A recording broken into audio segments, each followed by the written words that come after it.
नामक एक गांव में चंदू नाम का एक नौजवान रहता था। चंदू अपने आप को बहुत होशियार और चालाक समझता था और हर रोज पेड़ के नीचे बैठकर गांव के लोगों को ध्यान से देखता रहता था।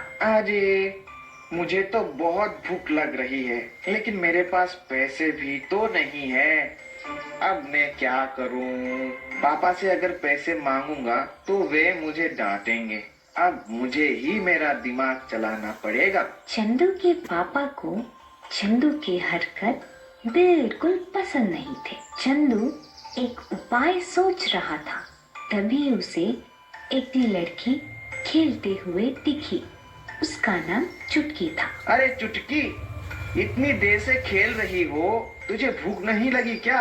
हाँ, मुझे बहुत भूख लग रही है, लेकिन कुछ खरीदने के लिए मेरे पास पैसे बिल्कुल नहीं है भैया। फिक्र मत करो चुटकी, मैं तुम्हें मुफ्त में खाना खिलाऊंगा। चलो मेरे साथ, लेकिन उधर जाने के बाद तुम बात मत करना, ठीक है? ठीक है भैया। ऐसा बोलकर चुटकी खुशी से चंदू के साथ चली गई और वे दोनों एक ढाबे पर खाने के लिए रुक गए। काका, मुझे एक प्लेट रोटी और मेरे बहन के लिए एक प्लेट पूरी खाने के लिए दे दो। बहुत भूख लग रही है।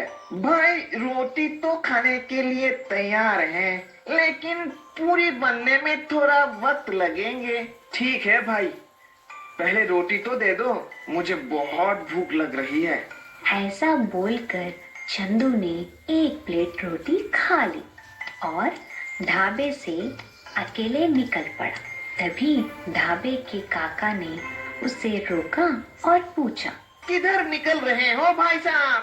खाने के पैसे तो देते जाओ। गुस्सा मत कीजिए काका, मैं घर में पैसे भूलकर आ गया।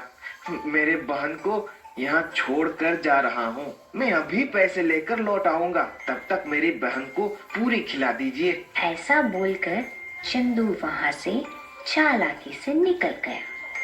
30 मिनट हो चुका, अब तक तुम्हारे भैया पैसे लेकर वापस नहीं आया। अरे काका, वो तो मेरे भैया नहीं है। मुझे नहीं मालूम काका, मुफ्त में खाना खिलाता हूँ ऐसे बोलकर बोला था, इसलिए मैं चली आई। मैं जा रही हूँ काका।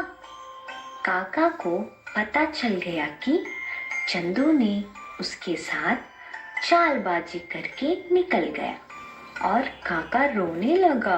गांव में किशोर नाम का एक आदमी रहता था। उसका एक बेटा था लकी, जो जंगल के रास्ते दूसरे गांव में पढ़ने जाता था।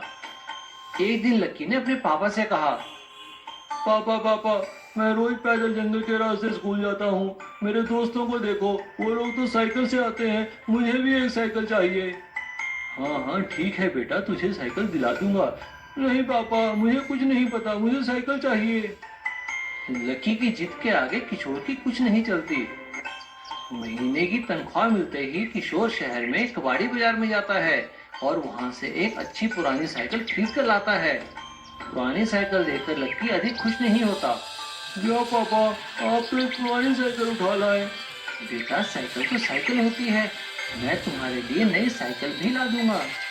अगले दिन लकी साइकिल से स्कूल जाता है, लेकिन स्कूल में सभी बच्चे उसका मजाक उड़ाते हैं।